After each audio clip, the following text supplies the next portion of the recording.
Hello, and good morning. Happy Friday. It's Friday, TGIF.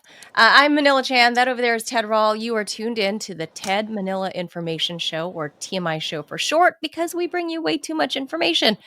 We're live Monday through Friday, 10 a.m. Eastern Time, so please be sure to hit the like button, the follow button, and all of that to help our little channel grow. We're almost there, looking at you.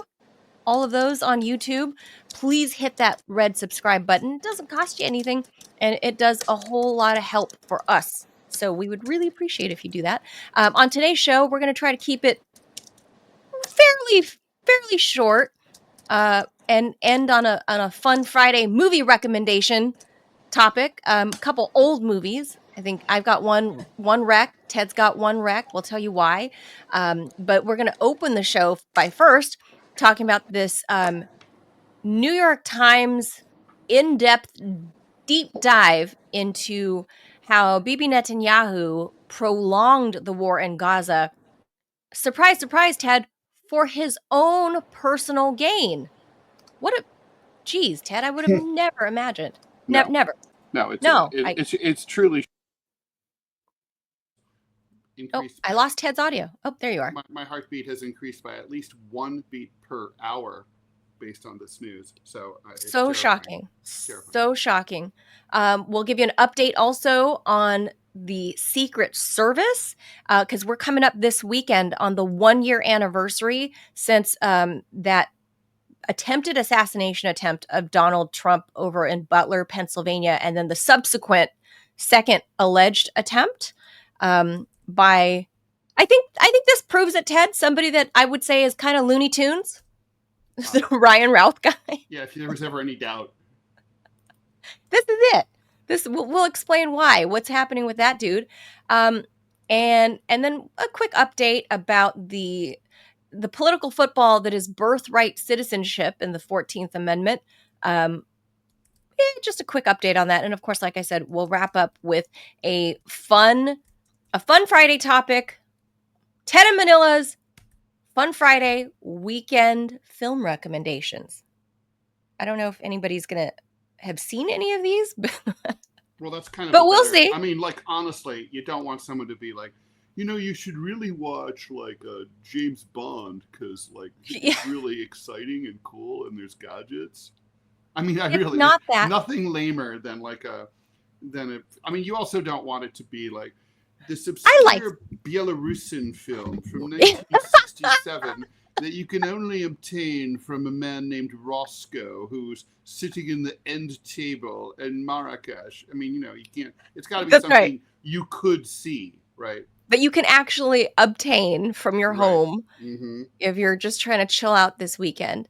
So we'll end the show on that fun note. So with that, let's get to some of the actual news, Ted. Here we go. Don't forget, Ted, you got to wait till the Jaws is off the screen. You got to give Jaws its due respect. You can't start talking. Are you saying I don't until Jaws?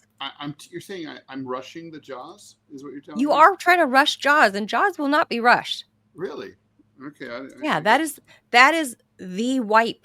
That's the industry lingo for all of you wondering, when you watch a video or whatever, and then there's this full screen thing that comes on and then it goes to like a new topic.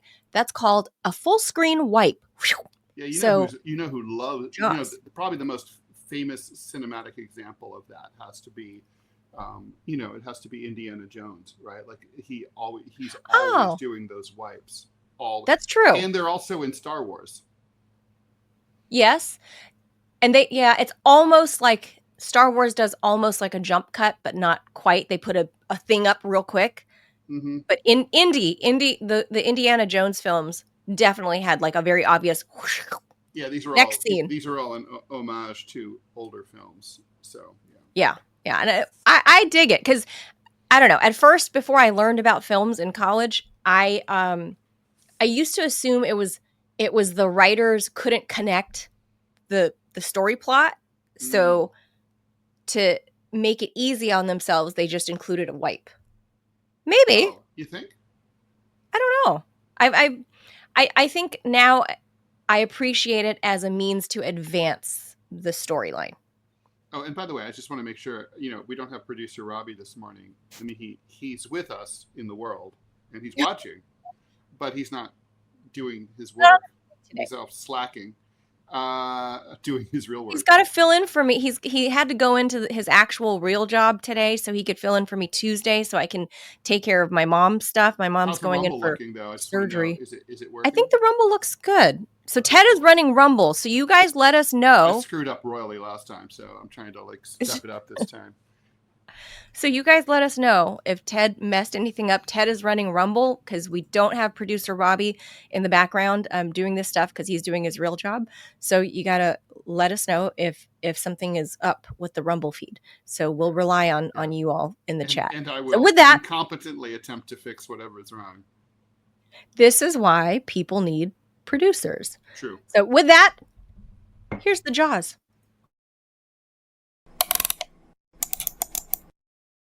Well, as Manila said, there is a blockbuster expose in the New York Times that broke just about an hour before the show, and we had to basically scuttle our plans and break the presses and start from scratch. So here's what the New York Times is doing on this Friday afternoon, summertime weekend data dump, right? That's what this is. This is when you break something that's you think is going to be really a big deal and controversial, and higher ups inside the paper are like, well, okay, we don't want to kill it entirely because then we'll have a rebellion in the newsroom. But on the other hand, we don't want to put it out like say on a Tuesday. So this way it'll, when maybe people are paying attention. You don't want the world paying attention to the story, but you want to be able to actually put it out. That is why you say that Friday stories. Dutiful release, right? That's what it is. Yeah. So here's what's going on. Benjamin Netanyahu, none of this stuff is basically surprising, but what it is it's all carefully sourced with over 100 insider interviews from people who were literally, as they say in Hamilton, they were in the room where it happened since October 7th, 2023, when Hamas attacked Israel. And now basically we have all the receipts on what we suspected about Bibi Netanyahu. He's a traitor to Israel. So among some of the things that we are talking about here, in 2024, April of last year, Bibi was offered a 6-month ceasefire, including the release of all the remaining hostages and peace talks with Saudi Arabia that would have been absolutely a blockbuster form of diplomatic recognition for the Jewish state. But he had members of his cabinet who were so far right, even further right than he was. And specifically, Finance Minister Bezalel Smotrich came in at the last second and told him that if he went forward with this ceasefire plan, his political survival would end because his government coalition would collapse, and then Bibi would face prosecution for all of those corruption charges that he's been facing. At the same time, he basically spent the last almost 2 years leveraging the war, trying, as well as the attack on Iran, to try to bolster his political standing, trying to make it till 2026, till the next scheduled elections. The judicial overhaul before the war, you might remember that there was this whole controversial Supreme Court. Supreme Court in Israel was a very powerful institution. Netanyahu jammed through something to weaken the Supreme Court, which was one of the more liberal aspects of Israeli government, and basically created divisions in the Israeli society and the government that basically made it Hamas say, hey, this would be a great time to attack. Intelligence reports told him this might happen. He completely blew it off.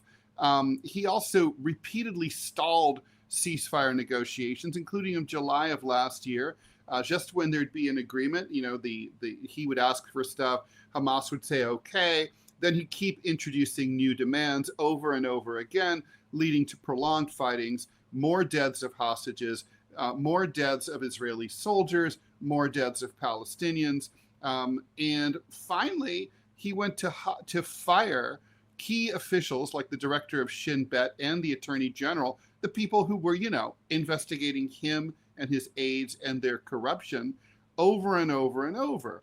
And so basically what we have here is the New York Times has kind of decided to indulge in attempted regime change in Israel with this article. If and when this breaks into Haaretz and other Israeli liberal-minded papers, this is going to cause a shockwave in Israel, because all the suspicions that Netanyahu was completely just keeping the war going for no conceivable reason, and in fact actually strengthened Hamas because he had opportunities to make peace, but instead, by continuing the war, popular support within the Palestinian community for Hamas increased. So basically, he increased the power of Israel's enemies. He allowed Israeli hostages to die. And their profile. He killed Israeli soldiers unnecessarily. He killed tens of thousands, if not hundreds of thousands of Gazans unnecessarily. And this was all not about patriotism. It's not about bad policy. It's about cynical scheming. And if you don't care about the people of Palestine at all, even if you're a militant Zionist, you can't read this in any way and think, this person cares about my country. This person only cared about himself. He's a traitor to the state of Israel. And if you are Jewish or you care about Israel or you're a Zionist, you should be pushing to remove him and have him arrested at this point, I would say. Well, the ICC put out an arrest warrant for him. Correct. Mm-hmm. For, the ICC, I have some complaints about them back and forth, like their phony baloney thing about Vladimir Putin and the kidnap of Ukrainian children. But that, sure. So that was wrong. That's not true. Some things are wrong and dumb and political for obvious reasons. That was during the Biden years. But sometimes they get things right. And in this case, talking about real war criminals, I wish the ICC could take a look at this and add more charges. So I don't know what else to add to this, Ted, other than to say that when I went to cover the first and biggest one of one of these rallies that was put on like by pro-Israel groups, like the free the hostages thing last year, I think I want to say it was last spring, when most of the hostages were still alive, because people die of injuries when they can't have access to medical aid, and they don't have access to medical aid because their own prime minister. And when they get bombs dropped on them by their own prime military. minister, Yeah. So hostages tend to die when they don't have access to medical aid or get bombs dropped on them by their own government. So when I was covering that rally, I saw I could call them minor skirmishes, I guess, but not, maybe a couple shoves and shouts between Jewish supporters. So we're talking about the people there were some that were super hardcore pro-Zionist, pro-Netanyahu, pro-whatever. But then there was also this contingent of Jews that were wearing kippahs. And these are Jewish people that were anti-Bibi Netanyahu at this rally, saying free the hostages, and that he wasn't, that he was deliberately prolonging the trade-off to get them back for his own benefit. And that's what they told me. I have it on film. And a lot of people were saying that they have, I guess I wouldn't call it intelligence, but they said they had, people that they know back in Israel that say this was happening and that these hostages were not being freed because Bibi Netanyahu is using them as his own pawns and his own scheme to remain in power. Because if you remember, all of this stuff was happening. And when it happened in 2023, he was already on shaky ground with a bad coalition government being formed that was falling apart at the seams. And he and his wife are both facing corruption charges for, lots of money and bribes. They say the family that kills together stays together. Yeah, the family that corrupts together, the family that bribes together stays together. It's nice his wife to know was, that they have shopping. Some people play pickleball. Other people are more into Sarah and Bibi and robbery. Well, Sarah and Bibi. Sarah likes to shop. Bibi likes to death. Right. Yeah. And somewhere there was this overlap, and I personally witnessed a a good solid number of small groups that were anti-Bibi that were actually themselves Jewish that were saying all of the same things to me. And they didn't seem like they knew each other because I asked where they're from. And I mean, it doesn't mean they don't know each other. It doesn't mean this wasn't a coordinated conversation between these some people were Israeli, but all these people were definitely Jewish because they were inside the rally. And getting inside the rally, it was like you had to be super vetted, and just it was a very controlled, like almost like a concert, because it was cordoned off on the National Mall. So these people were all searched, and tens of maybe 10, 20,000 people in there. Oh wow! But I didn't realize it was that big.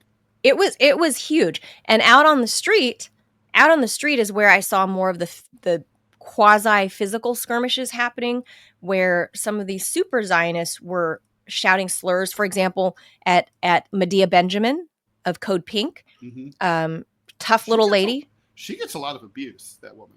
She gets a lot of abuse, and she's Jewish. Medea Benjamin is a little old Jewish granny. It's hard for me to believe that she's old, but she is now. She is. She's a tough little lady, and she was getting. I just couldn't believe how these young Zionists could treat this little old Jewish. Those people are fucking bubby. Shameless. She's tiny. If you guys think I'm small, Medea Benjamin is tiny. She comes up to like my nose. Like she's maybe 5 feet tall. Tiny, maybe 5 feet tall and 100 pounds soaking wet. And I watched them shout slurs at her. And, not only were they not bothering to even hear her, they were shouting like the C word at her. I mean, it was really bad. And some people, I watched them, men, young, like college age men, almost accost her. I mean, the young, strong, like strapping young men almost accost this tiny 5 foot tall little Jewish grandma. Like, what on earth is wrong with you? But that just goes to show how deep this whole, Zionist brainwashing, like you're willing to assault a little old lady for the benefit of Bibi Netanyahu's regime when she was one of the people outside of the rally presenting evidence of why she believed Netanyahu was expanding the war, and they didn't want to hear it.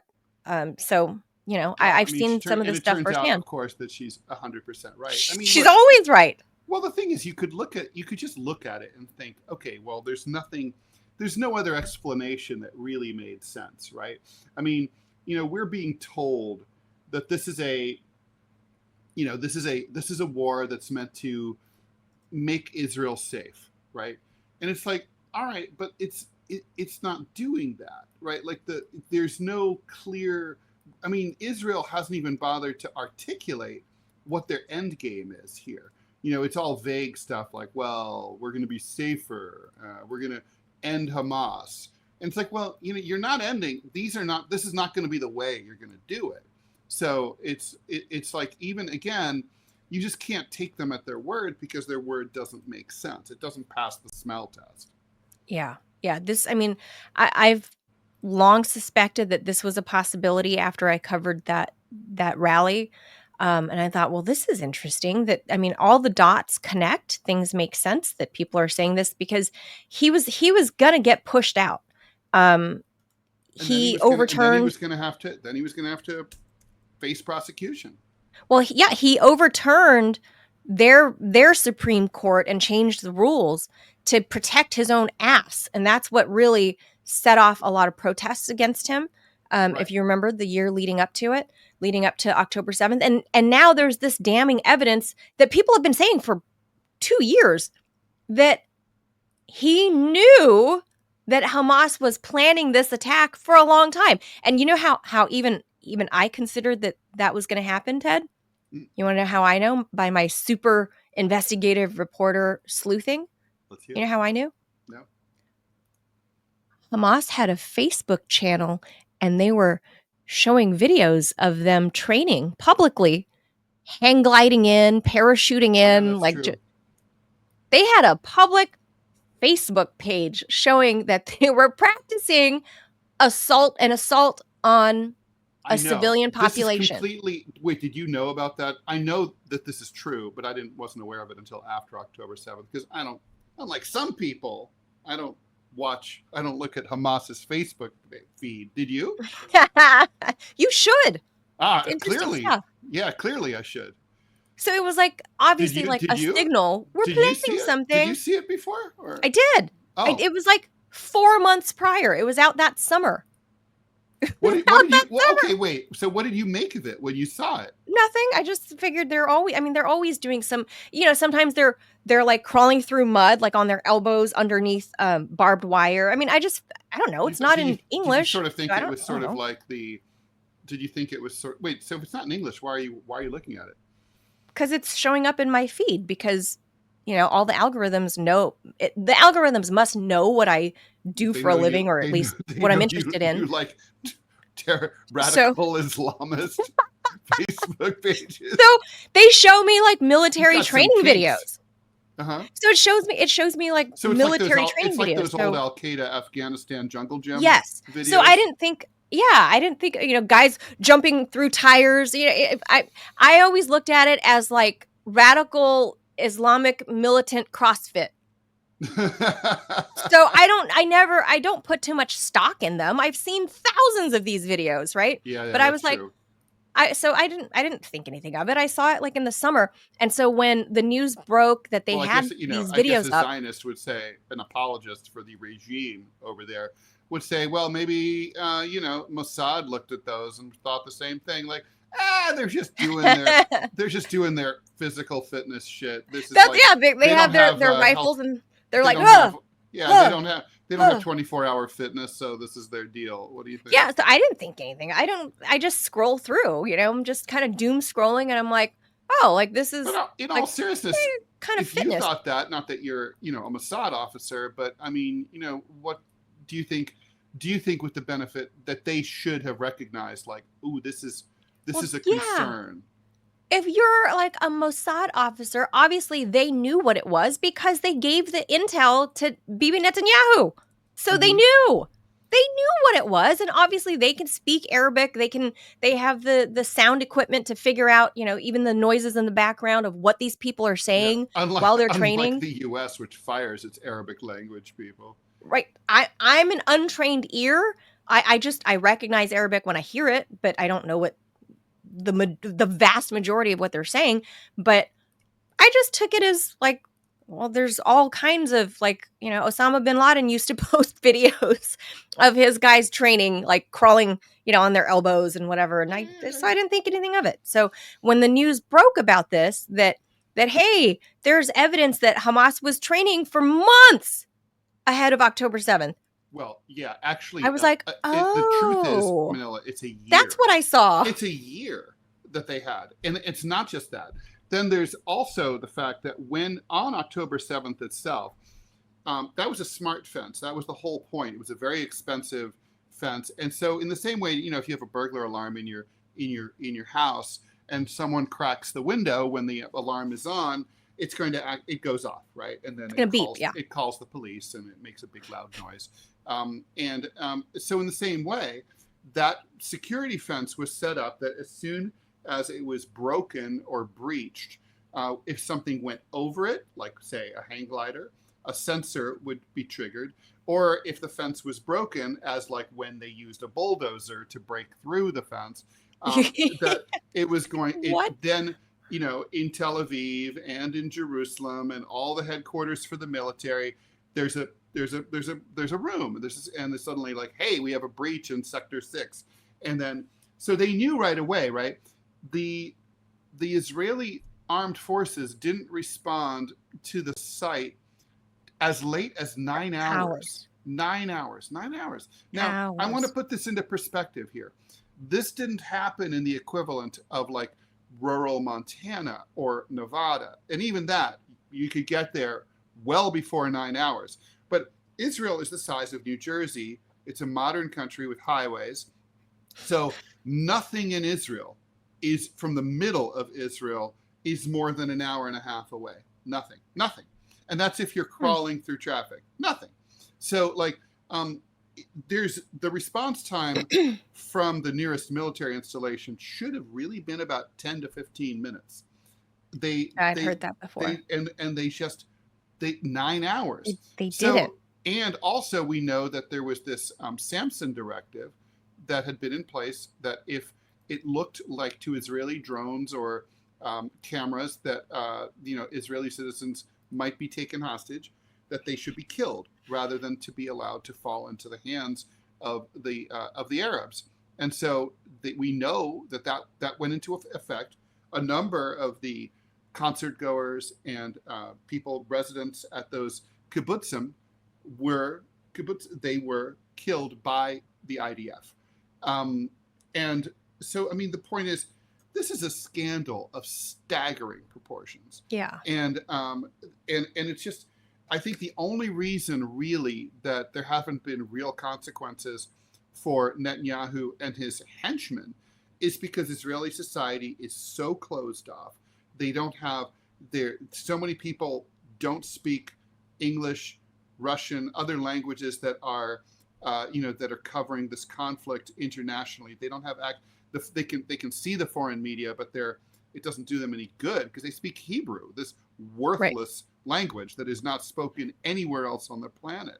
And that was resuscitated by the Zionist movement in the 1880s and 1890s. So, this kind of article, people are going to say, well, what's the point? What's the big deal here? The big deal is that when a big mainstream institution like America's most important newspaper puts this all into one place, it becomes part of the historical record.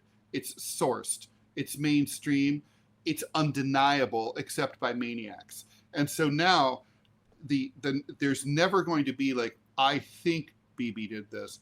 Now it's going to be like, we know Bibi did this. And even his strongest supporters are going to be back on the defensive and having a really hard time figuring out how to justify what this guy did and what they backed up. This will have a political impact. Yeah, well, I don't know. I except for that last part, I agree with everything up until that last part. I don't personally believe there will be a political impact, and I'm gonna say 2 words: Epstein files. Be more specific. More detail, please. There's not going to be any political fallout over it because the Epstein files have vanished. In Israel, I mean. Not even there. I don't think there's no political fallout. The dude was just here on Monday for his 3rd trip in 6 months. Yes, he was. The night before, or Tuesday maybe, the Epstein files are magically no client list. We covered all of that this week. I don't think any of that is a coincidence, and I don't think any repercussions are going to be had, whether in his homeland or in ours. I think he's at this point just. It depends on how you look at it. He's either mired himself in this thing in Gaza, or he's secured himself. That's well said. I like that. Mm-hmm. Position. It depends on what side of it you're looking at it. But he's there, and I think for me, my opinion, and I don't have any proof other than connecting dots, is that the Epstein files / Mossad is the reason Bibi is either mired or secure. So I think there's that. And also we got to give a shout out to the well-dressed nerd, one of our Rumble Room regulars. Thank you for that donation. Our friend Nerd donating to the show. Thank you. And he says in the Chappelle voice, "Gotcha, bitch!" Yeah, I think that's I think. But Well, that's my point. I think they got him, and I think there is a gotcha, but is there really a also gotcha if there's it's the no New York repercussion? Times. The New York Times is a very big supporter of Israel, and Right. So there's they no, but that's why it's out on a not of Friday morning. Netanyahu, not of Netanyahu. So they've kind of like now, but they kind of like gave Netanyahu a free hand up until now. This is also Well, a it's a clash Friday release. within the power brokers. Yeah. Well, I think what happened is there's also a clash within the New York Times, right? So they decided to go after The him. board. They got The board is probably not greenlit. thrilled. Yeah, the board. Yeah, exactly. I think someone was like, "Let's do it. This is really worth doing. We can like kneecap Netanyahu." But then, yeah, someone on the board, someone connected, kind of like the same people who call Columbia's trustees, Right. and push them around. Those kinds of. I'm people. certain the New York Times editorial board has an APAC handler, just like every member of Congress does, except Thomas Massey. So I'm sure the New York Times 434. has that. Yeah. So that means the one free APAC handler, because Thomas Massey doesn't take them, has been shifted over to the New York Times, and that's where that one, the 435th APAC handler goes. New York Times. That's my guess. Yeah, Guess. that's a fair guess. Anyway, I think it's a big story, worth watching, and we will continue For sure. to do that. All right. For sure. Okay, so let's see. A federal judge. On to Trump. Oh yes, that's right. Okay, so let's do this. We'll get through this pretty quickly. The Secret Service has suspended 6 of their workers without pay as the agency faces scrutiny after 2 assassination attempts against Trump, one in Butler, one at Mar-a-Lago. Matt Quinn, Secret Service Deputy Director, told CBS that the penalty was 10 to 42 days of leave without pay or benefits. They were also placed into restricted duty or roles with less operational responsibility. The assassination attempt in Butler, Pennsylvania, and that second attempt at the golf club, the Trump's golf club in West Palm Beach, spurred the resignation of Director Kimberly Cheadle and triggered several investigations and congressional hearings, as you might remember from last year. There was also a report issued by the House Task Force that found that security lapses that led to the first incident were not isolated to the campaign event itself. They said that pre-existing issues in leadership and training created an environment in which failures could occur, like giving big responsibilities to personnel with little to no experience in advanced planning. Brilliant. They also noted a lack of coordination and planning between the Secret Service and local law enforcement. Oh, you mean the police who were right underneath the roof of the alleged shooter? Like, and all imbeciles, all a bunch of fat oafs. And also, that none of the buildings were cleared that were in a direct line of sight of Trump's stage? That none of the... Literally, the guy was like banging around on the roof of this metal building. Right? Yeah, all the shed. The rally goers were like videotaping him, like, "Hey, there's a guy on the roof, officer. There's a guy on the roof with a gun." And they're like, "What? That's weird." Where? I don't know what you're talking about. Yeah, it's kind of like amazing that he wasn't like just instantly shot, right? I mean, immediately. But that's if you believe he was actually the shooter, which I don't. Who do you think? Do you think Clovis was involved again? No, Clovis is an angel. This was, I believe, it was another a Kennedy style thing. I believe the CIA was involved. You think there was a man in the grassy knoll? I believe there were 2 other shooters. I believe there were 3 guns. What? Yeah, the kid on the roof, a man in the water tower, and a man across the street at the what was a I think like a kids gymnastics studio or something that was closed for the summer, and the attic space of that gymnastics gym had a window that was perfectly squared out barn style window that faced straight shot direct to Trump's stage. And within like whatever it is, like 200 meters or whatever the measurements are, that are an easy target for anybody that has had experience talking to or, like covering sharpshooters and snipers. like 200 meters is a piece of cake with their scopes. And so I believe there were 3 shooters. The alleged one that went awry, the first shooting, pew pew, and it landed in the crowd. I believe it was that kid. I believe there was does that include the firefighter who died? Yeah, I think the kid, his stray shots, because he's a bad shot, he did, not much training, went into the crowd. Well, if he didn't have much training, it's really a pity he didn't get hired by the Secret Service. He should have applied for work. So I believe that was the first shot. I believe there was a second shot, or third maybe, but anyway, the second shooter would be somebody that was allegedly up in the water tower. And this is kind of a triangulated position. And I believe the shooter that actually nicked Donald Trump's ear is a real, actual trained sharpshooter, a sniper that was probably at the barn that was directly opposite, a couple hundred meters away, at the barn of the kids' gymnastics place. Manila, what is your sourcing for all this?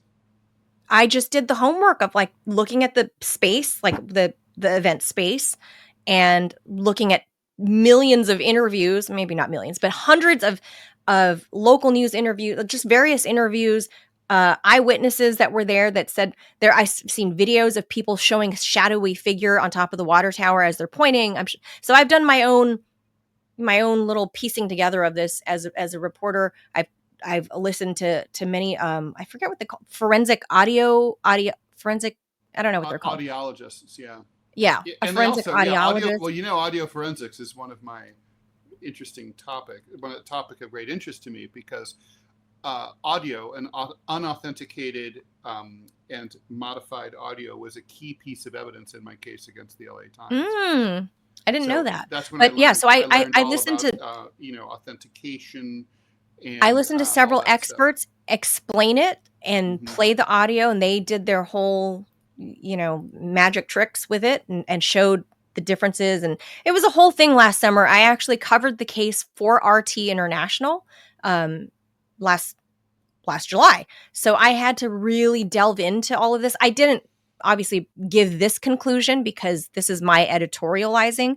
So when I was reporting this for RT, I could only report what I had found, including clips and, the experts saying this, talking to experts saying that, and snipers that I've talked to. I have sources that were, military special operators like Green Berets and stuff like that. So I concluded, but it's me editorializing. But you can't. I concluded, right. I can't prove it with absolute certainty, but my conclusion is I think there were 3 people on the roof, or not the roof, but up high at elevated vantage points. The kid, what do you think that was the fall guy. Yeah, what do you think the motivation of these people were, and how did the others get away? Because they're deep state operators. They're either CIA or whatever. Well, I would why say would CIA. Deep state operators work with? Because they didn't want Trump. They didn't want Trump to win. Why would they work with this kid who was didn't know what he was doing? He's the fall guy, like a Lee Harvey Oswald. He's the fall guy. He was the fall guy. Everything around that kid's death is suspicious. There were calls coming to and from. Or there was somebody with a cell phone. How does this 19 or 20-year-old kid randomly have a connection to somebody here in DC? Amazingly enough, cell phone tracking shows that somebody was calling him from right around, literally within 100 yards of the FBI Hoover building and the FBI satellite office near not Chinatown. Anyway, there's a satellite office outside, like several blocks away downtown. That phone call, that particular cell phone data shows that particular phone had been tracked going back and forth to that kid's house at least 2 times. And well, whose phone is it? Don't know. Why not? They haven't. Authorities just solved the case. It was that kid. What was his name? Ryan Crook? No.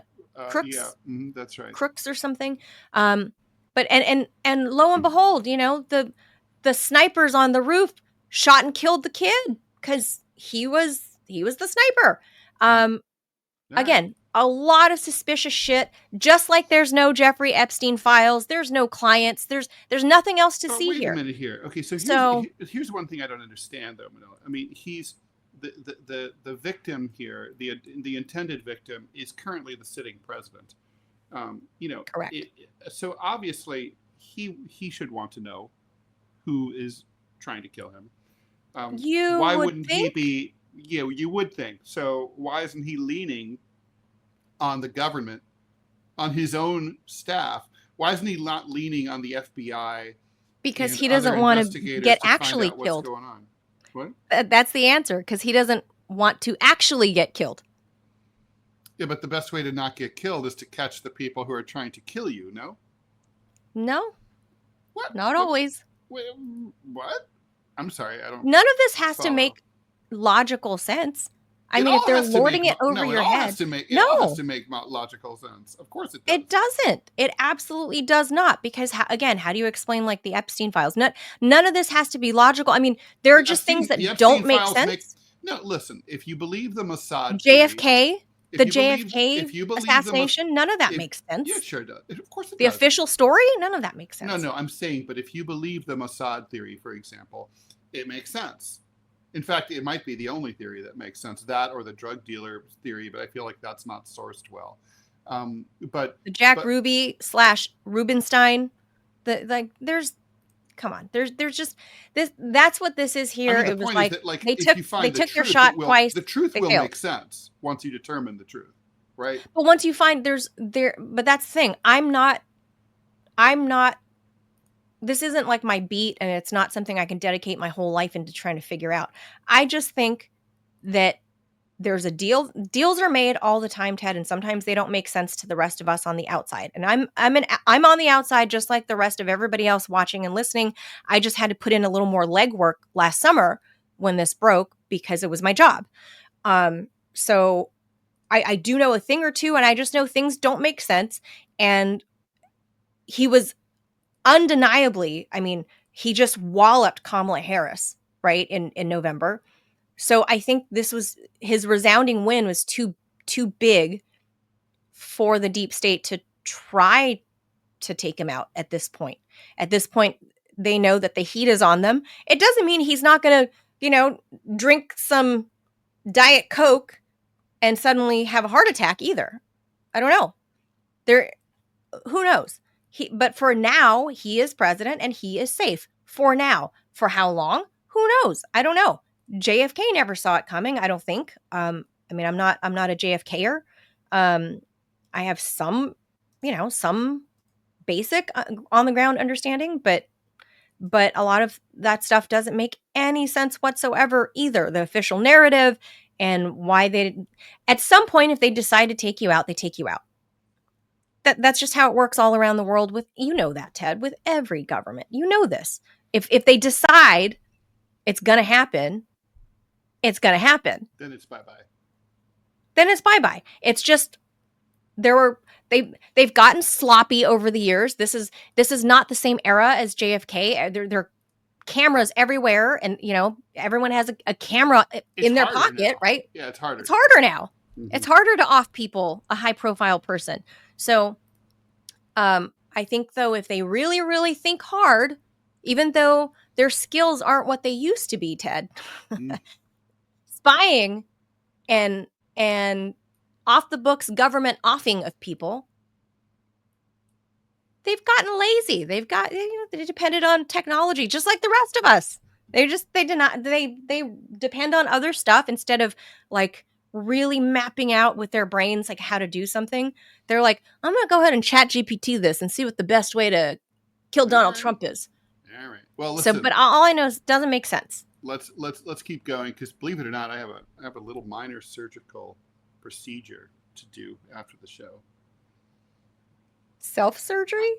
No. It's I'm a medical professional. Will be doing this. Oh, okay. I have a little cyst on my back. I'm having it removed. What is with men and like middle-aged men and their back cysts? What is that like? Do you know like lots of bumpy dudes? Bumpy middle-aged dudes? Yes. Yeah. Like, don't you ever watch Dr. Pimple Popper? I have seen her, and I find it fascinating. Whenever I'm on the subway and I see like a woman, usually it could be a man, but usually a woman with a big oily one, I'm always like, oh, let me get that. Yeah, I love that. But many of her patients are always like middle-aged dudes. She's living her best life. She's living my best life. I would do that. You would do that as a profession? 100%. I would love it. Yeah. I had a girlfriend who she had huge zits, and I would like explode them and they would squish all over the place. God. It was amazing. It was so exciting. I don't know why I liked it. Look, I don't know why. I never put on that show because then I'm like horror watching, but I'm grossed out and I can't turn away at the same time. It's like watching a train wreck. So I never turn it on. No, for me, it's like literally like, oh yeah. I don't get that. I don't have that. It's like an acne orgasm. It like basically you have the pressure has built up, and now you're gonna release it. No, for me, it's gore and disgust, and but I also can't turn away, so I just don't turn it on, and I never let it I never let like the Netflix or whatever do auto feed. No, not for me. No. Okay, we got one more on this tangentially related. Okay, to the Trump second assassination. And meanwhile, Ryan Routh, who's the dude who allegedly he was laying in wait outside the fence of Trump's golf course as he played golf. He never got any shots off or anything like that. But anyway, he was laying in wait. Totally normal. Look at him. I don't know if you would call this really an assassination attempt or an assassination plot or somewhere. It's somewhere in between, right? It's like he was getting ready. He was in position, but he never actually shot at the president. He never squeezed off a shot. Yeah. No, he never did. But anyway, so he said he wants to fire his court-appointed lawyer and represent himself. He made his request to very famous district court judge Eileen Cannon. You might remember her. Imagine that. When the judge asked 59-year-old Routh whether he wanted her to 59. appoint a new lawyer, he said, no, I'll do it myself. So the judge asked, do you understand that self-representation is almost always a bad idea? Yes, Your Honor, he replied. He said that he had the benefit of 2 years of college after earning his GED, so therefore he can definitely defend himself in court against going pro se, just the president of the United States. Pro se is a great idea when you're given that background. Yeah, having done pro se, I have thoughts about this. Anyway, he asked if he could. If the judge also asked if he understood the court's rules, and he said, "I have a book." And so anyway, she's going to think about it. She's probably going to say okay because you do have the right to do this as long as you can. Well, you have the right. Competent. You have the right, as long as you can show you're competent. But can the judge deny it, or is it an absolute right? No, the judge can absolutely deny it, and in my view, should, but probably won't, because to be declared mentally incompetent in the United States, bear in mind this is a country of incredibly stupid people. So to be declared mentally incompetent in this country, you have to basically be like swallowing your own tongue and like eating your own boogers and probably far worse.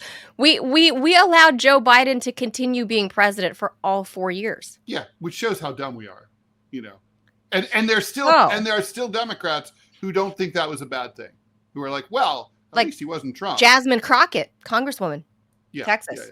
Yeah. And it's like, I never. And then we have Republicans who think that it's okay that we're going to have UFC fight on the lawn of the White House for the 250th anniversary of the Declaration of Independence. That's fun. Yeah, this is not a brilliant country at all. Yeah, so, we have really devolved into Idiocracy, also one of my favorite movies. But Ted, look at this guy. Why would you say it's a bad idea for him to represent himself? He's styling. Totally normal. And very totally patriotic. Very patriotic and very By the way, Ukrainiotic.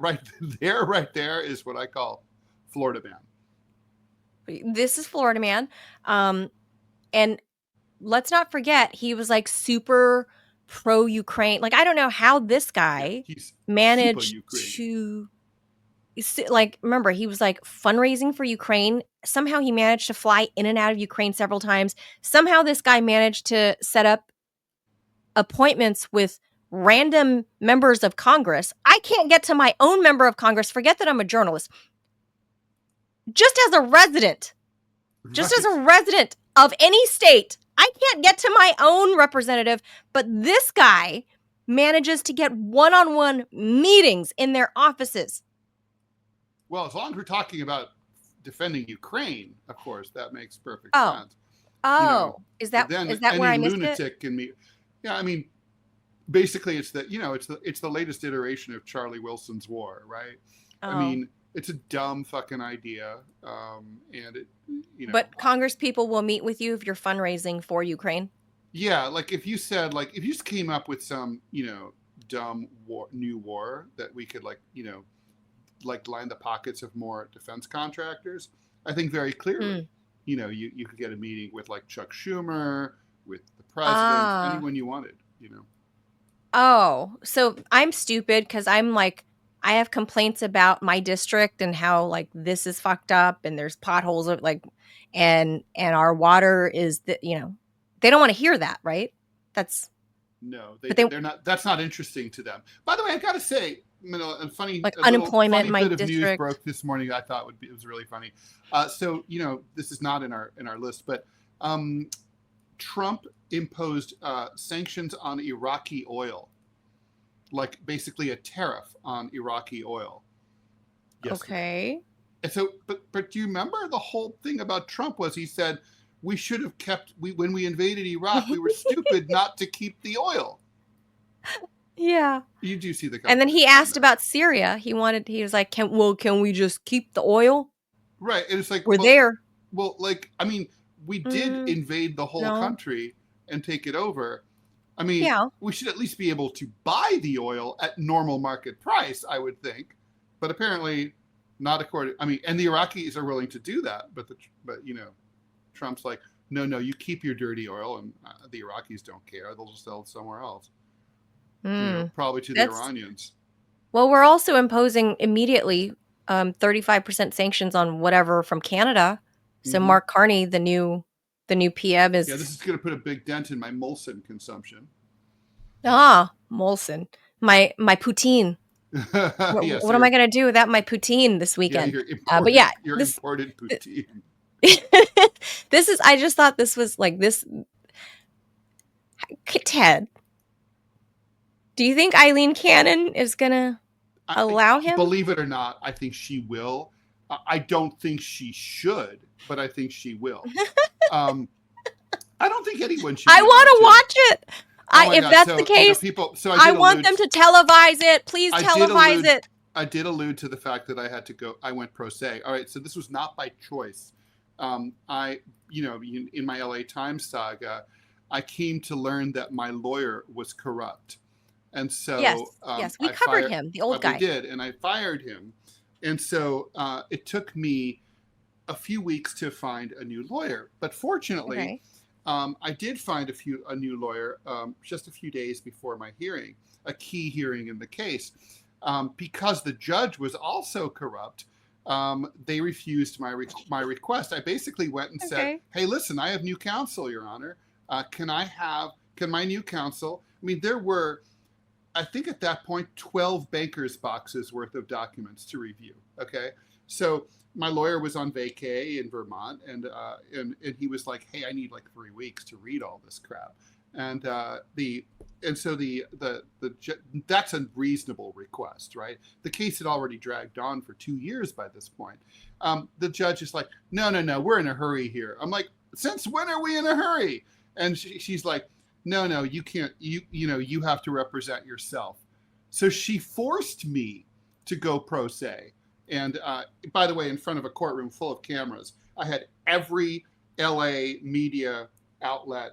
All the ones you grew up with, Manila, they were all in there, and I'm there having to pretend to be like Mr. Smith Goes to Washington. I was nervous as hell, and I was facing off against the LA Times' Barracuda, $850 an hour corporate lawyer from hell. And I had to go against her. Hilariously, she said that I scared her because I was so tall. And she asked the judge to have a court officer separate us. And he said, I'm not going to separate you on the grounds that Mr. Rall is too tall. Okay. Anyway, Okay, as Greg Palast told me before I went in, he said, "You're gonna lose. You're pro se." Well, he was right. I did lose. So but I was gonna lose anyway because the fix was in. If ever there was great summer TV watching, I guess this will be fall, but if ever there's great what did they call it? Must-see TV. Mm-hmm. Must-see TV for this fall. Not to be confused with musty TV. That's different. No, but please, Judge Cannon, please allow cameras in your courtroom. Do federal courts do that? I don't think they do. I don't know. I don't know what the law. I don't know. But I would please, if there is some way, please let us watch this. Please let us watch this. I would just, please. This would be amazing. I don't think honestly, I think it's a fucking outrage. I mean, I think it's someone's mentally deranged, which this guy is. I'll just say it. He should not be permitted to represent himself. I mean, honestly, I think there's a strong case that he should get a very small sentence. He didn't fire off any shots at the president. The guy is crazy. Look at him. Got the crazy eyes. Yeah, I mean, the guy's nuts. And he didn't shoot at the president. So I think that's his defense right there. Like, Right. He didn't actually do it, but he was laying there with a rifle. Yeah. I mean, it's not a good look. He could say, hey, I just happened to, I didn't know it was the fence for the golf course. I was just stopped over there. I like to just lay there with my rifle. Yeah. I have the time. My Second Amendment right to lie anywhere I want with my rifle. It is Florida. I was cuddling my rifle. Yeah. I mean, there's all kinds of defenses here. I mean, There is a defense. I mean, it's not like without defense, right?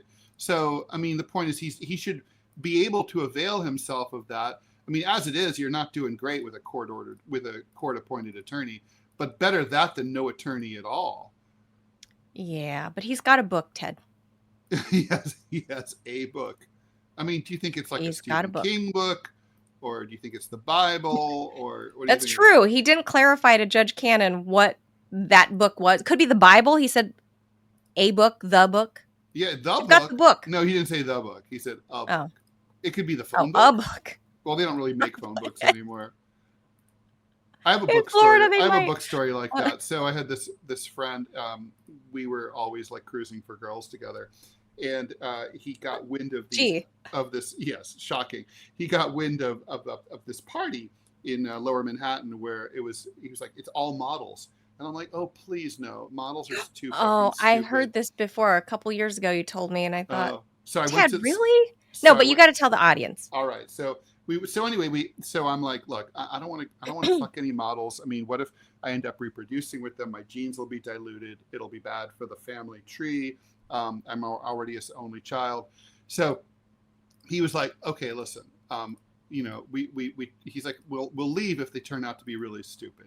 And so I was like, well, what metric do we have? And so finally I said, I tell you what, if there isn't at least one book in the place when we arrive, then we leave.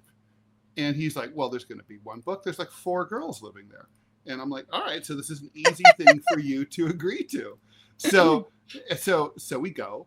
And it's a loft on 14th Street and like 3rd Avenue, and a beautiful place. It had the worst Liechtenstein I've ever seen in my life in there of the Statue of Liberty, and and I'm not a big Liechtenstein fan anyway, but it was a really bad one anyway. So there's built-in bookshelves, floor to ceiling, that go like 80, 100 feet. It's crazy how many shelves there are, right?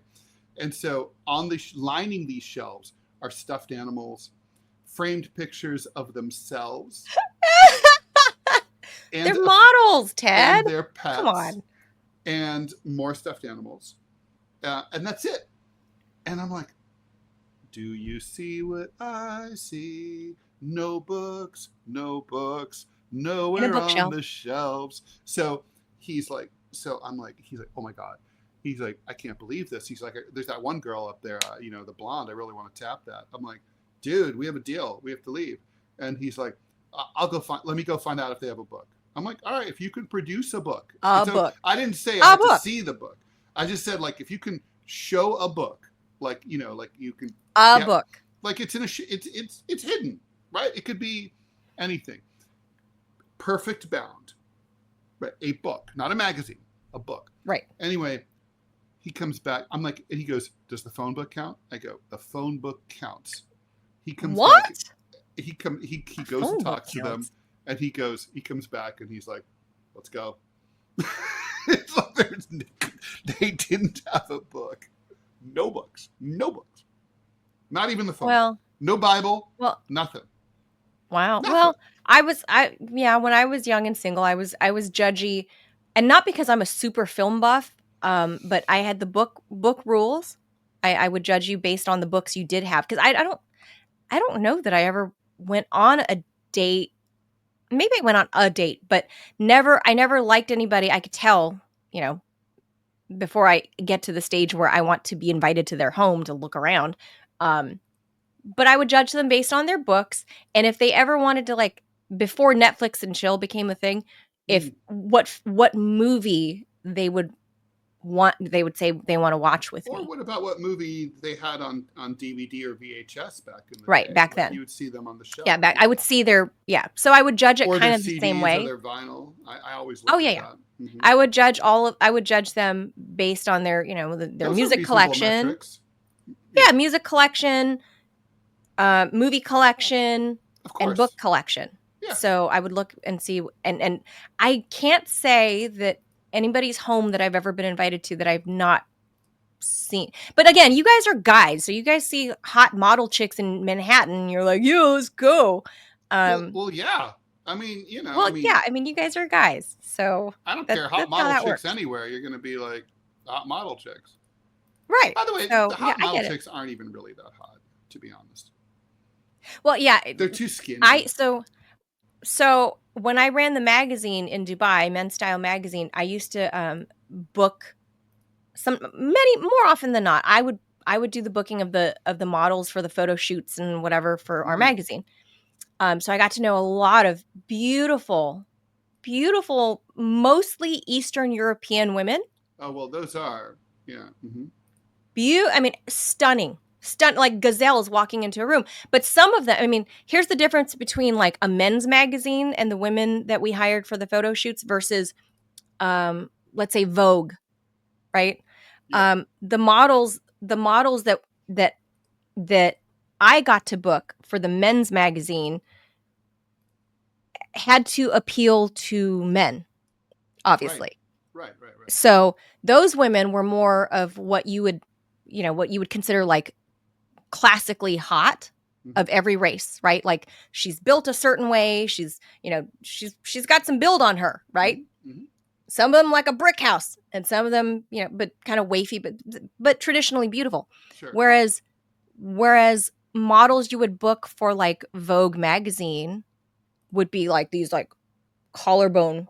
So if you saw them in real life, they're like these runway models. They're like 6 feet tall, and they're like super skinny. They weigh like 140. Right. They have the Auschwitz look. Yes. Not traditionally attractive if you would see them walking by on the street. Sorry. Not traditionally hot that you would see walking, because I've seen many of these models. When I go to Manhattan, you can always tell the models because they're like lanky 6 foot tall girls that were skinnier than me, and they just look emaciated, and their faces are kind of strange looking. But on the magazine, after they get their hair and makeup done, the camera, they're very photogenic, and they're walking clothes hangers. That's their job, right? So you can always tell. You can tell the difference. So, but I guess to your point, Ted, None of the friendly model girls I got to know 15 years ago. Let's just say I've never discussed novels or films with them. Right. So, like this, for example, would not have been in their No, role ever. no. Even if Right. even if Dostoevsky Or was from their homeland. or this would not possibly be there. No. Or maybe not even No. maybe not even this. Not even that, Ted. No. Not even that. Mm-hmm. Although I had many conversations about like creme brulee. And well, I like creme brulee a lot. It's the only. I love creme brulee. It's one of the few. It's one of the few things that baked goods that you require a blowtorch. I love it. Yeah, I mean, very few require power tools, but there you go. I feel like this guy would be a blowtorch. Ryan Routh would be a blowtorch aficionado. He would be. It looks like he may have used one as a makeup applicator. I feel like he does look. Anyway, I mean, that guy's been sleeping rough, and he's only 59, and he's not a stranger to the bar. You know, he is only 59 years old. I just want to point that out. That's like, a guy who he's had a few Bloody Marys. You know, he's yeah. So anyway, this guy, that's the funny update about the whole last summer's assassination attempt of who would be President 47 of the United States. So there you go. There's the update. Well, we still can call him president at the time because he was a former president. Once a president, well, yes, always a president. Yeah. Yes, 45 would be 47, and then we'll do the quick update, Ted, about the birthright thing, and then we'll give you our movie recommendations for the weekend. And finally, a federal judge in New Hampshire issued a nationwide block yesterday against Trump's executive order that put an end to birthright citizenship. So this is, in case you're having a hard time following this, you're not alone. So 2 weeks ago, the Supreme Court ruled 6-3 to limit federal judges from issuing what they call universal injunctions, which are basically an injunction that applies nationally as opposed to only within their district. So that's about all of Trump's executive orders, which meant, but it was supposed to specifically relate to this birthright citizenship thing. And it was viewed as by him and his administration as a huge win for him. But now Judge Joseph LaPlante has reversed that Supreme Court ruling by doing an end run. He hasn't said you can't, obviously a lower court can't overrule the Supreme Court, but this is like a different thing. So he's granted class action status to an ACLU lawsuit, and class action status is national. So basically that lawsuit represents babies born to people who live in the U.S. illegally or temporarily, plaintiffs and advocates, including an unnamed pregnant woman and two parents of infant, claim that more than 150,000 kids will be born each year in the United States who belong to this protected category. Judge LaPlante, appointed by Bush II, is citing the 14th Amendment definition of U.S. citizenship in his ruling. So at issue is the phrase subject to the jurisdiction thereof. This is going to go up to the Supreme Court again. I suspect the Supreme Court will agree with LaPlante, and that the court will continue. They won't change their view on these nationwide injunctions, but they will rule against Trump on the 14th Amendment, and they will rule that basically birthright citizenship will continue. And basically, this was kind of a clever way by the ACLU to do an end run against an end run. I hope you're right. Producer Robbie's not here to defend his position on this, but Ted and I because I have to get out of here fairly soon and go get my giant cyst popped. Oh God! Don't worry, Manila. I'm going to have them take video and send high res and send it to you immediately after. We're gonna air Ted's no cyst popping. It's just for you, me, and Robbie. That's all. All right. On to happier stuff. Okay, for your weekend, we're gonna send you out with this. Ted and I are each gonna recommend a movie, for you to watch this weekend. They're old movies, And for me, I'm picking one of my favorite films ever. I can't believe this came out in 2001, Ted. Like it's still just as crisp and whimsical and as to me as great as ever. I picked the French film Amélie. Amélie is one of my favorite films ever because, like I said, it's whimsical. It's the way the director shot this film. I love the dramatic lighting. I love. I mean, I'll get to the storyline in a second, but just the visuals of it just makes you happy. Just I think people, if you haven't seen it, it's an old film, 2001, French. It's a foreign film. It's subtitled, and I usually don't like having to read subtitles the whole time, but this movie just makes me happy. And it's kind of a love story wrapped in like the quirkiness of the main character, Amélie, if you guys don't know the film. And she was raised by, as a little girl, she was raised by neurotic parents. Her mom dies. Then she has this weird relationship with her dad, who kind of didn't like pay much physical attention to her. So she kind of had this weird, not antisocial. She just wasn't great at human, like physical interaction, Ted. I feel like she might be on the spectrum. Maybe. I don't know. That's, it's 2001. Now I don't know. Now everything is spectrum. But don't you feel like she's a little bit spectrum-y? No, I just find her quirky. And when I first saw this film, I mean, I was in college and it really resonated with me. And I mean, if you're a friend of, like, say, Wes Anderson, who I love Wes Anderson films, it's kind of in that vein. It looks like a Wes Anderson type film. But I really identified with this character.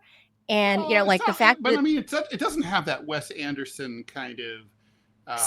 snark. Sort of, well, also the aesthetic of it, right? Like, I think the aesthetic has, look at the lighting and stuff. Like, what was that? Not Mount Rushmore. It feels a little more naturalistic than a Wes Anderson film, to me, anyway. I found it kind of quirky in the way Wes Anderson films are, and I thought they were trying to copy a Wes Anderson aesthetic, but the character. I don't even know that Wes Anderson was even making films at that time. Was he? No, I think he did. I think it was in the late 90s. I think. I can't remember. Right. I'm bad with names of films unless they're simple like this, Amélie. But I identified a lot with the character. Lightless of Being is not for you. I would never remember it. Or I'd be like, you've ever wanted to know about sex, but we're afraid to ask. Would never remember that name. Would never. But or this, Dr. I feel like, or How I Stopped Worrying. No, that one I can remember. Yeah. I can remember Dr. Strangelove. But like this, like, I mean, just look. I identified with the little girl. She found simple pleasures in life. For example, sticking her hand like in a pile of dry beans. I used to do that at the grocery store. So I just find it kind of whimsical and happy and charming and kind of silly. And it's ultimately a love story. And she's, discovering who she is as a young woman, about love. It's also and a love kindness. Letter to Paris too. Yes. And the aesthetic of Paris back then, because Paris now, Ted, as we know, is full of illegal migrants sleeping under bridges. Well, there were always lots of, honestly, homelessness has always been a huge issue in Paris. It really has. I went there a couple of times. I don't remember. Along the Seine? Really? You never saw the Yeah, no, I saw the sleeping couple, on the not, side of the But again, Ted, my frame of reference is Los Angeles. True. Right. So, but this movie, if you guys haven't seen it and you want to see something that is like light and happy and will leave you feeling like our shitty world isn't as shitty. If you want to escape our shitty world, escape to this cute, whimsical, happy film. She went on to quite what's her name? Something Tattoo. Oh yeah, she went on to a big career. I think this was her big break. I think so. What? I don't remember her name, the You'll actress. see her. I mean, they kind of make her Pee Wee Hermione in this film, with the makeup and stuff. But she looks different, very different than other movies. I love it. That girl has some big eyes. I love the whole premise of the film, the aesthetic of the film, just love it. Love it. So I think if you're looking for something fun and want to brighten up your mood, Amelie is it. Super cute. Well, yeah, I mean, I remember I saw it. Did you see it in the theater when it came out? Or did you end up? Yeah, in the theater, and then I bought the DVD when DVDs were still very expensive. I had to save money for that. Yeah, it's funny. I will full disclosure. I did find the movie a little bit irritating. Men always say this. Oh my god! Really, is that true? But too, Ted. Yes, I did. You of all people, you're a film buff. Yeah, and I love Paris and I love France. And, yeah, and I'm surprised. Here's the thing. I think it was. I felt like it was like too much character development, and I don't really like too much character development because these are people we don't really know. They're not real, right? So like, why get to? It's enough. It's already too much work to get to know real people. So why spend? Ted, you don't want to invest 90 minutes in getting to know each of these characters and their background. I love that. I love that they did.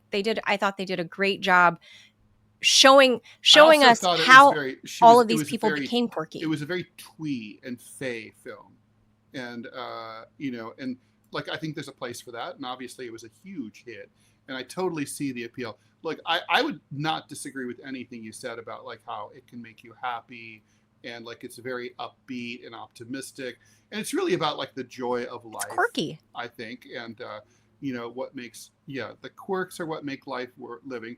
But I guess it's true. I always suspected that she was like slightly retarded, and well, that's me. That's me. And I find slightly retarded people to be slightly irritating. So that's me. So I don't find you irritating. But I don't know. It's just like, and you're not really slightly retarded anyway. But yeah, so that was me. But all right, good choice, I'd say. I better get mine out before I go out. This is Ted's. Here's Ted's. Buffed. All right, so mine's a very different kind of film. Mine is the 1950 film noir Ace in the Hole, originally starring Kirk Douglas. He is basically a washed up. So this is Billy Wilder, the famous director of The Apartment. Very apropos, by the way, Ted. And Double Indemnity and so on. When AMC used to show these kind of movies, I remember seeing this on AMC. I was very excited. And the guy who introduced it said it is widely considered to be the most pessimistic American film ever made. It's a riff on the story of Floyd Collins. So in the early 1900s, a guy named Floyd Collins was spelunking in Sand Cave in rural Kentucky, and he got trapped by a fallen boulder. And for days and weeks, there was a rescue attempt to try to drill through the boulder and get him out. It became a giant national story. This one reporter climbed down to him and interviewed him as he was dying day after day. And the wire service coverage became so popular that it won him a Pulitzer Prize. And it was considered by many people to have been extremely exploitative and kind of the beginning of true yellow journalism domestically. So in this story, Kirk Douglas is an alcoholic, washed up East Coast reporter who can't work anywhere because there are none of those. He's pissed off everybody back east. He's broke and down on his luck in Albuquerque. His car breaks down in front of a newspaper office. He goes into the newspaper office and asks for a job, and he says, "I'm $1,000 a day reporter, but you can have me for $20." It has some of the best, quick witticism, snappy retort dialogue you will ever experience in cinema. And lines like, for example, he walks in, he notices the editor, And he says, I've known men who wear suspenders, and I've known men who wear belts, but I've never known a man who a man who wears both belt and suspenders. You strike me as a careful man. I love lines like that, right? To me, belt I knew and one. suspenders. So belt Larry and King. suspenders, but it's really great. Larry King. So the dialogue is just absolutely amazing. He basically connives with corrupt local sheriff to help spearhead the rescue effort of a guy who's gotten trapped in a cave outside of Albuquerque. He exploited. I mean, that was he decides to try to replicate what the Floyd Collins story for national gain, and it works until it doesn't. It's a film noir, so of course there is a what's her name? Is that Barbara Stanwyck? No, I don't think it is. I always forget her name. But the love interest here is a former, basically a floozy from Baltimore, and it's her husband who's dying. She's great. At one point, she's hitting on Kirk Douglas's character, and Kirk Douglas says, "Shouldn't you be praying for your dying husband?" And she goes, "I don't like to kneel. It bags my nylons." So, so it's like that dark. And of course, she's the femme fatale. So we all know, if you watched a film noir, what that means. If you don't know what that means, then you need to watch some film noir. And there are worse places to start. It's a real send up of journalism. And, it's very apropos to the time. Very apropos to this day and age. The movie did not do terribly well. It was not a big win at the time. I thought it was a flop. No, like total flop. Like it was. They were so desperate they even renamed it, thus causing kind of the confusion. It's originally called The Big Carnival, but it was supposed to be called Ace in the Hole. They went back to now when you get it, it's the original Ace in the Hole. But it's absolutely epic. I mean, this is created the same year as Billy Wilder did Double Indemnity. I mean, which is literally the ultimate film noir. This is I don't know. This is I don't know that America, at the peak of his powers. I mean, maybe I'm shitty for saying this, but I feel like American filmmakers aren't great at film noir. Well, Billy Wilder was not originally American, right? He's Eastern European, a Jewish refugee from the Holocaust. And amazingly, he was, I think, Hungarian. I'm pretty sure he did not the dude didn't speak English at all until he got here, and then ended up within a few years learning English and producing some of the best written dialogue that American movies have ever had. I feel like one of my professors had us watch this because I thought the name sounded familiar, and then when I saw the trailer, so I definitely had seen this at some point, maybe 25 years ago. But did you like it? For me, when I think film noir, I think like obviously French film noir. I love French films. I love British music and French films, and French films like The 400 Blows, like Francois Truffaut. But that's not film noir. That's not at all film noir. I mean, you don't it's black consider and that? white. No, not at all. Are you kidding? No way. It's dark with the whole like I don't know how to describe the undertone. I didn't major in. Well, okay. So film noir is a very it's a very specific type of cinema that came out of the cynicism of World War II and the darkness of World War II. Yeah, isn't 400 Blows that? I mean, there's a lot of Americans make a lot. No, 400 Blows that's the beginning of the French New Wave. Francois Truffaut is part of that. The same that later on would have been Godal and people like that. But no, I mean, maybe I like that. Maybe I'm not a 400 Blows. It's definitely not. No, in film noir, film noir is a formula. It typically is like based on a Raymond Chandler novel or something like that, and it's typically you have. Double Indemnity is a classic film noir, right? So DOA. So in film noir, you typically start out with a character who's dying and he says, I'm already dead. Now I'm going to like go back and tell you how I got myself into this shit.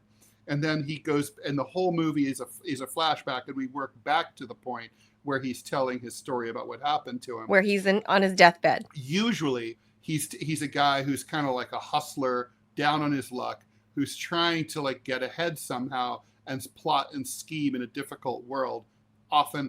And he comes in, he meets and falls in love with a dangerous, hot, sexy blonde. And then the dangerous, hot, sexy blonde is typically married. There's movies like the Postman Always Rings Twice. He has an affair with her. Typically, she says, "Hey, let's kill my husband," and then like that's what happens to Double Indemnity. And then he's like, "Okay, then I get to be with you." And she's like, "Yeah, and we'll kill him, and we'll get all of his money, or we'll get life insurance on him, or something." And then but it turns out she's playing the long con, and she doesn't fuck him, she fucks him and kills him and gets away with all the money, and she's the femme fatale. That's the formula for film noir. There's variants. Ted is, if you guys didn't know, is a film buff. I only had to take film classes and script writing classes as tangential stuff for my journalism major. So, but I was exposed to great films, and I fell in love with Francois Truffaut. And he's one of my favorites, by the way. I really want to. So I learned that I really loved French films, and so when Amélie came out, I was like, oh my god! Like, here's a modern day like French, a French film that like compared to these black and white Truffaut films, like here's another French film that I'm in love with. So two different films. Film noir can be modern too. I mean, like for example, one of the Rumblers mentioned Body Heat. That's a modern film noir. Really? Yeah. Also, God, what was that Gary Oldman film? Romeo is Bleeding is a modern film noir.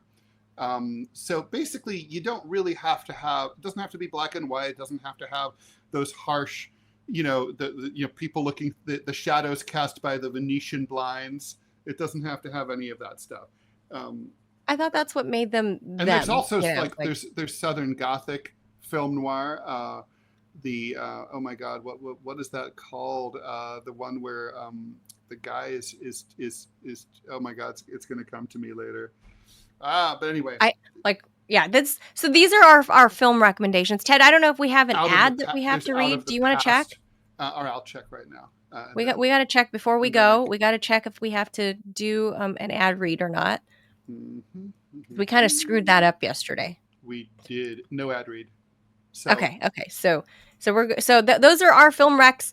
Ted's got something a little darker to recommend. I've got something a little lighter and quirky to recommend. Mm-hmm. I say Amélie. Ted says Ace in the Hole. If you're in a bad mood, probably don't watch Ace in the Hole. Yeah. Yeah. Well, I mean, Ted, we live in constant, perpetual bad mood world.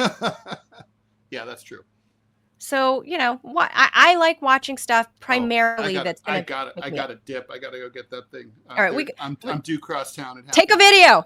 All right. Thank you guys for tuning in. Happy Friday. Happy weekend. Have a great weekend, everybody. We'll see you back on Monday. Hit the like and subscribe button. Adios, amigos. Bye.